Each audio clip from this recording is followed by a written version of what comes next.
What's your sweet name? Arun. Arun. So I can say it during the interview, no? Thank you. Good to see you, Mallika जी. सबसे पहले तो आप साड़ी में बहुत ही beautiful लग रही हैं. Thank you so much. तो Thank आप you. बताइए कि तकरीबन कितना टाइम लेती है साड़ी पहनने में मल्लिका जी?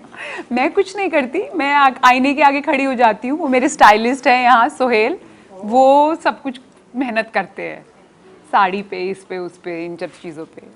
Yeah. So you know, sari के कई टाइप्स होते हैं, कई प्रकार होते हैं. जी.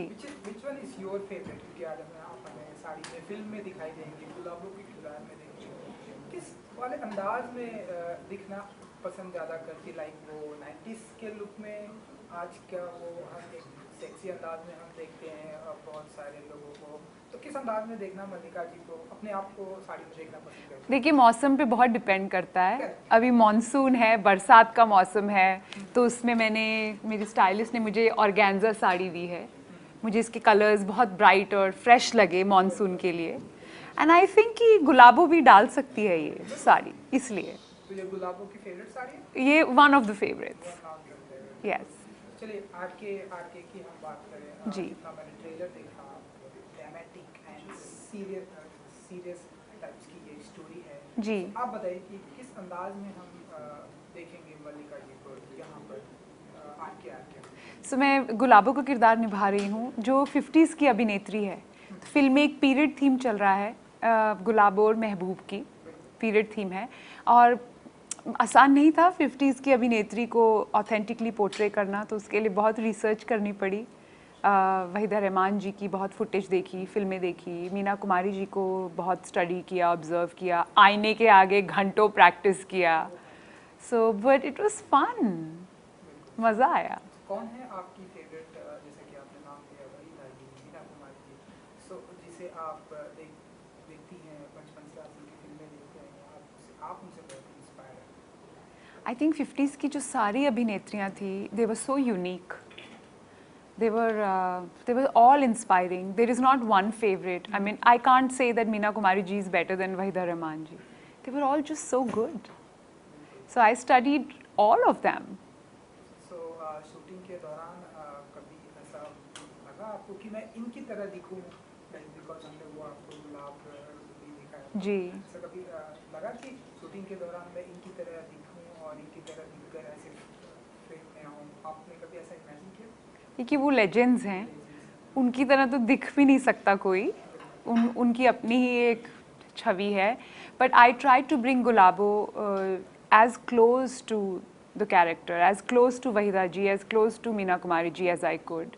जैसा उनका जो साड़ी पहनने का तरीका था, उनकी जो अदाएँ थी, वो आँखों से कैसे अपने एक्सप्रेशंस कन्वे करती थी, जो बालों में जो गुलाब था, उसका what did that gulab signify, handbag कैसे उठाती थी, कैसे चलती थी, डायलॉग कैसे बोलती थी, बहुत ठहराव था 50s की अभिनेत्रियों में. आजकल की आप अभिनेत्रियों को देखेंगे, including me, you know, I have lot of energy when I talk, I use my hands, I will go back. But अगर आप 50s की अभिनेत्रियाँ देखेंगे तो एकदम स्टैचू की तरह थी वो. They were so poised, serene, they were perfection. It was such a good period for Bollywood. So Rajat Kapoor की अगर मैं बात करूं, हमारे इस फिल्म के डायरेक्टर हैं, राइटर हैं, जितना मेरा नॉलेज है उनके बारे में, उनकी जो फिल्में देखी है, बहुत ही डिफरेंट टाइप्स की फिल्में लाते हैं हमारे हिंदी सिनेमा में, जहाँ कोई सोच भी नहीं सकता वहाँ से वो स्टार्ट करते हैं. तो कैसे देखते हैं आप, कैसा रहा experience with Rajat Kapoor? Director हैं, राइटर हैं, आप हैं उनके साथ. I am a huge fan of Rajat Kapoor. उन्होंने एक फ़िल्म बनाई थी आँखों देखी, बहुत ही बेहतरीन फिल्म है और जो मेरी फेवरेट फिल्म है. और बड़े वक्त से मेरी इच्छा थी कि मैं रजत जी के साथ काम करूं. जैसा कि आपने कहा, he is an intellectual director. और मुझे ऐसा लगता है बॉलीवुड में हमें ऐसे डायरेक्टर्स चाहिए, और जो इस तरह की फिलोसॉफिकल इंटेलेक्चुअल फिल्में बनाते हैं, which are entertaining, which look beautiful on screen, but they also have a philosophy behind them. So गुलाबों के बारे में अगर मैं बात करूँ तो थोड़ा बहुत और आप बताना चाहेंगे कि किस अंदाज में गुलाबों आरके में देखने को मिली? क्योंकि मैंने गाना देखा, मेरी जान, बहुत ही सुपर. Thank you. लग नहीं रहा है कि वो मल्लिका जी हैं, लाइक ऐसे लग रहा है कि ये 90s 50s की हीरोइन. तो आप थोड़ा सा और अगर गुलाबों के बारे में बताते हैं कि वो किस अंदाज में सिनेमा में दिखाई देने वाली है? गुलाबो starts as Gulabo starts, she's objectified in the beginning. But as you watch the movie, she becomes more and more human, she becomes more and more real. पर्दे पे क्या है और reality में क्या है वो सब merge हो जाता है. At one point you don't know what is illusion and what is real. And Mehboob makes the ultimate sacrifice for Gulabo.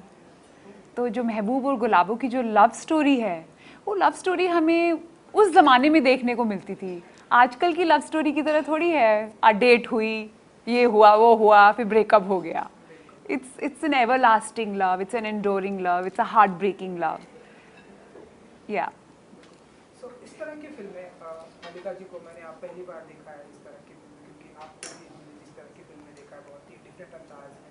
Now इस तरह की फिल्में करना कितना वर्कशॉप करना पड़ता है मल्लिका जी के लिए, एंड कितना चैलेंजिंग होता है कि ऑडियंस को हमें मुझे किस तरह से रिएक्ट कराना है, किस तरह से प्रेजेंट करना है, वर्कशॉप कितना इम्पोर्टेंट हो जाता है इस तरह की फिल्में करने के लिए मल्लिका जी? बहुत ज़रूरी है वर्कशॉप, क्योंकि अगर आप रजत कपूर जी की मंडली देखेंगे तो रणवीर शौरी है उस मंडली में जो इतने बेहतरीन कलाकार हैं. विनय पाठक जी मंडली में हैं, फिल्म में नहीं हैं पर मंडली में तो हैं वो. और Manu Rishi, Kubbra Sait, they are all great actors. उनके साथ सीन करना मतलब एक्टिंग में कुछ कमी नहीं रहनी चाहिए. You have to up your game, you have to really raise your game and give your best shot. So बहुत वर्कशॉप्स की, जैसे जो 50s की अभिनेत्रियाँ थी वो जो डायलॉग बोलती थी उसमें वो डायलॉग जब बोलती थी तो उसमें कुछ उतार चढ़ाव नहीं था.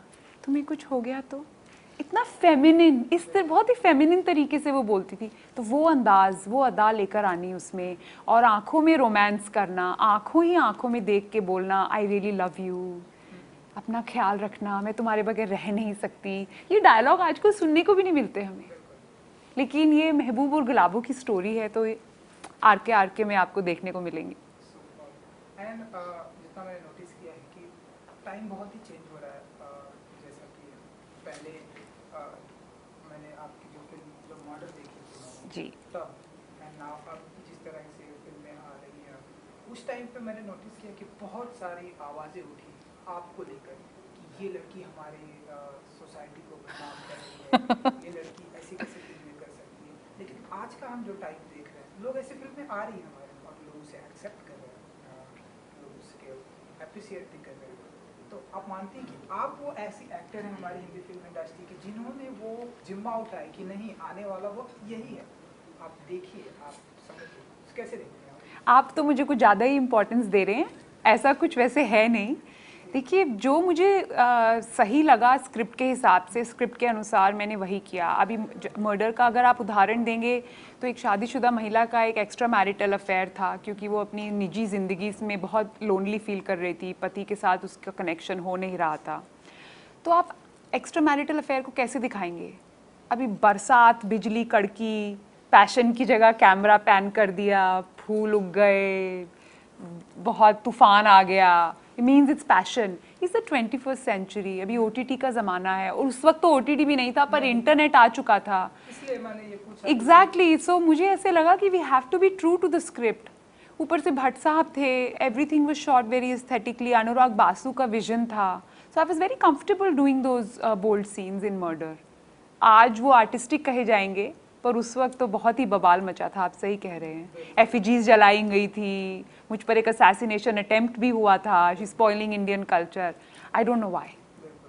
लेकिन अब जो फिल्में आ रही हैं, इस तरह की फिल्में आ रही हैं, लोग एक्सेप्ट कर रहे हैं. हाल ही में अगर आपने गहराइयां फिल्म देखी होगी, जी, लोगों ने एक्सेप्ट किया. जी, वो तो मर्डर को भी पार कर गई. वो भी पार कर गई. तो अब जो ये फिल्म आ रही है, वही मेरा भी सवाल था कि लोगों ने उस टाइम एक्सेप्ट नहीं किया, लेकिन अब जो हमारी सोसाइटी चेंज हो रही है, लोग देख रहे हैं, तो कैसे देखती हैं आप? एंड क्या हम मल्लिका जी को भी अगेन ऐसे देखेंगे, वो उस अंदाज में जिस अंदाज में? आई थिंक ये बहुत अपनी सोसाइटी के लिए बहुत ही पॉजिटिव चेंज है, जहाँ पे महिलाओं के लिए अच्छे रोल्स लिखे जा रहे हैं थैंक्स टू OTT.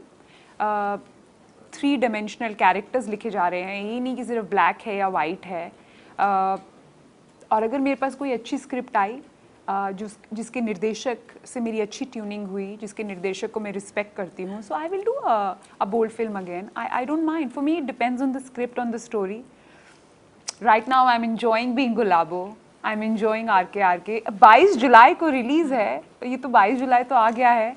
आशा करती हूँ कि सब लोग उसे फिल्म को देखें, फिल्म को सराहें। आई विश कि आप ऐसे ढेर सारी आप फिल्में करती रहें। जितना मैंने देखा है कि बहुत ही नाम मिला है हमारे मल्लिका शेरावत जी को हमारे इंडिया में, इंडिया के बाहर बहुत ही नाम मिला है, क्योंकि फिल्म में बहुत ही चूजी करती है। जी। कोई खास वजह क्योंकि अच्छे रोल्स, फिल्मों में अच्छे रोल्स भी ऑफर होने चाहिए ना। अभी बॉलीवुड से मुझे शोहरत भी मिली है, नाम भी मिला है, बहुत पैसा भी कमाया है, लेकिन अगर आप लॉन्जिविटी ऑफ एन एक्टर देखेंगे, that is in reinvention. So I want to do roles like Gulabo which will surprise the audience. अभी आपने कहा, आप कितने सरप्राइज हो गए to see the trailer, to see the song. You couldn't even imagine that I could do a role like that. So hopefully RK के बाद जो serious filmmakers हैं, they will start casting me in serious roles. So अब आपके family members जब इस तरह की फिल्में देखते हैं तब उनका क्या रिएक्शन होता है? क्योंकि जितना मैंने पढ़ा था कि सुना था कि इंडस्ट्री में आपको सपोर्ट नहीं मिला था आपके फैमिली मेंबर्स का, लेकिन जब इस तरह की फिल्में देखते हैं, गुलाबों के किरदार में देखते हैं, तब क्या रिएक्शन होता है? होपफुली अच्छा रिएक्शन होगा, बिकॉज सपोर्ट तो मुझे कभी मिला ही नहीं, ना फैमिली से, ना कभी बॉलीवुड से। मैंने जो कुछ किया है अकेले किया है, अपने दम पे किया है। But it has been a good journey, it has been a good ride. I am living the dream life. चलिए, सिनेमाघरों में आ रही है 22 जुलाई को, कुछ कहना चाहेंगे ऑडियंस के लिए? यही कहना चाहूँगी, 22 जुलाई को आर के थिएटर्स में रिलीज़ हो रही है। आप जाके फिल्म देखिए, एंजॉय कीजिए। It's a fun film, it's a family film, मज़ा आएगा। See you at the movies. Thank you so much. Thank you.